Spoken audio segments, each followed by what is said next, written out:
Akhir-akhir ini saya mau baca berita ya bahwa OJK atau Otoritas Jasa Keuangan memberikan sanksi administratif yang dikenakan kepada 23 penyelenggara peer-to-peer lending atau alias pinjol ini selama bulan Oktober di 2023 ini. Nah, sanksi ini diberikan sebagai konsekuensi atas pelanggaran terhadap peraturan yang berlaku atau hasil dari pemeriksaan langsung yang dilakukan oleh OJK. Nah, dari total sanksi yang diberikan, terdapat 22 sanksi peringatan tertulis, 1 pembatasan kegiatan usaha, dan 1 pembukuan kegiatan usaha. Terkait dengan sanksi, OJK juga sudah memberikan sanksi pembatasan kegiatan usaha tertentu kepada PT Aku Laku Finance nih.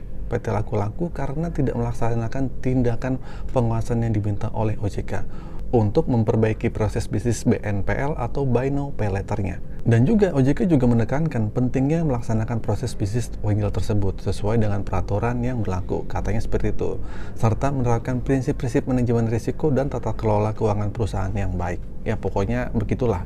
Akhirnya sebagai konsekuensinya, Aku Laku ini dilarang melakukan kegiatan usaha penyaluran pembiayaan kepada debitur existing maupun debitur baru dengan skema BNPL atau pembiayaan serupa. Nah, terus gimana ya sisanya 23 pinjol ini? Yang saya cari di beberapa artikel ini belum disebutkan apa aja. Saya juga sudah cari beberapa artikel, nggak nemu nama pinjolnya, apa saja yang termasuk. Nah, jadi jika ada teman-teman yang minjol atau punya aplikasi pinjol, terus pay letternya atau pinjaman dana tunainya nggak bisa dipakai atau dicairkan, atau hilang dari Play Store, nah itu bisa jadi pinjolnya kena sanksi dari OJK. Jadi kalian boleh komen ya di YouTube ini, biar teman-teman yang nonton video ini jadi bisa tahu. Dengan adanya beberapa pinjol yang kena sanksi, di sini ada yang mengira dan menduga OJK pasti bekerja berdasarkan laporan para customer pinjol nih, ya nggak? Dan ini mungkin terbukti dari laporan dari masyarakat tentang keresahan pinjol yang makin lama makin nggak ngotak dan makin masif seperti ini. Terus juga ada pendapat lain yang cukup menarik nih. Nah, sebagian orang berpikir tidak ada gunanya nih lapor ke OJK atau pinjol sendiri, apalagi ke AFPI. Nah, beberapa laporan teror barbar DC pinjol sudah dilaporkan ke OJK, malah biasanya kena ceramah balik dari OJK, malah disuruh bayar. Jadi aneh ya. Nah, sebenarnya ini benar juga, karena pinjol ini makin sini juga makin banyak yang makin meresahkan, dan juga banyak juga di antara teman-teman yang merasa sia-sia buat laporan ke OJK. Jadi buat apa? Ya mungkin intinya pengen memperjuangkan hak-hak kita lah ya, atau pengen memperjuangkan keadilan tentang perlakuan pinjol ini. Entah itu ditanggapi OJK atau tidak, menurut mereka lebih banyaknya sih diabaikan. Jadi gini teman-teman ya, memang ya kita boleh merasa sia-sia untuk memberikan laporan karena ya nggak ditanggapi. Nah, itu sama halnya kayak kalian melakukan terus-menerus sesuatu aktivitas tapi tidak dianggap dan tidak ada hasil. Itu kan merasa kayak disia-siakan kan? Jadi gini ya, saran saya jangan berhenti untuk laporkan. Jangan berhenti untuk melaporkan. Ketika semua orang malas untuk melaporkan dan berpikir itu sia-sia, takutnya ini makin merajalela. Nah, setidaknya kalau kalian tidak melaporkan, yuk diviralkan aja, diramaikan aja. Jadi semua orang itu tahu, masyarakat tahu. Dan kalau sudah viral, pasti pemerintah akan notice dong. Ujung-ujungnya akan turun tangan. Nah, contohnya mungkin seperti kasus adik kami kemarin, atau mungkin Aku Laku ini yang akhirnya izin pay letternya di stop oleh OJK. Masalahnya kan ini tidak sampai ke telinga wakil rakyat atau pemerintah.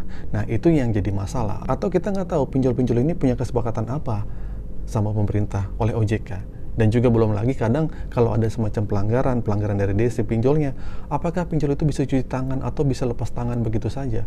Nah, itu kan memang sangat sulit ya, sangat sulit sekali gitu. Jadi, peran pemerintah memang sangat penting di sini untuk memberikan regulasi yang jelas dan aturan yang jelas. Ya, masalah kayak gini nih teman-teman ya, emang agak susah. Biasanya pinjol nggak mau ngaku ya, kalau DC-nya melakukan kekerasan atau tindakan yang berbahaya seperti itu, atau penyebaran data lah misalnya gitu. Nah, juga kadang pinjol nggak mau ngaku dan kita pun sulit untuk memberikan bukti. Karena apa? Karena DC pinjol itu biasanya ganti-ganti nomor. Ya, dia pakai nomor ini langsung ganti lagi, atau menggunakan nomor pribadi. Dan liciknya, kadang pinjol itu nggak nyebutin nama aplikasinya kalau sudah neror kalian. Udah sangat-sangat sulit sekali untuk membuktikannya lah, intinya seperti itu. Sebenarnya disinilah peran serta pemerintah. Dan harusnya kan untuk melacak nomor itu kan gampang ya. Sekarang kalau ada kasus-kasus apa yang viral, gampang banget kok nangkep orang-orang yang pakai nomor, ya nggak pakai nomor, nangkep penjahat, sadap nomor HP, itu pemerintah mungkin tahu lah dan bisa. Ya, jadi mungkin ditangkap dulu nih orang-orangnya, tangkap dulu DC-nya, interogasi, yang pasti dia mengaku lah, dibayar sama siapa, pasti ada bukti yang mengarahkannya ke pinjol tersebut. Itu kayak menurut saya sih gampang. Cuma sayangnya hal seperti itu kalau memang nggak berdampak luas, nggak begitu ditanggapin. Itu yang sangat disayangkan. Jadi pada akhirnya ya udah kita cuek-cuek aja dalam menanggapi hal seperti ini. Kita juga nggak boleh terlalu mikirkan hal seperti ini, dan ini malah buang-buang waktu kita aja. Yuk tetap semangat, jangan menyerah, semoga semua baik-baik saja. Insya Allah semua akan aman-aman aja. Nggak perlu teman-teman takut gimana-gimana, tetap semangat, tetap berusaha. Pastinya ikhtiar harus lanjut terus dan jangan putus asa. Serta udah nggak perlu mikir bahwa pinjol itu bakal menjadi sesuatu yang masalah yang berat untuk kalian. Terima kasih telah menonton video ini sampai akhir. Akhir kata dari saya, Assalamualaikum warahmatullahi wabarakatuh.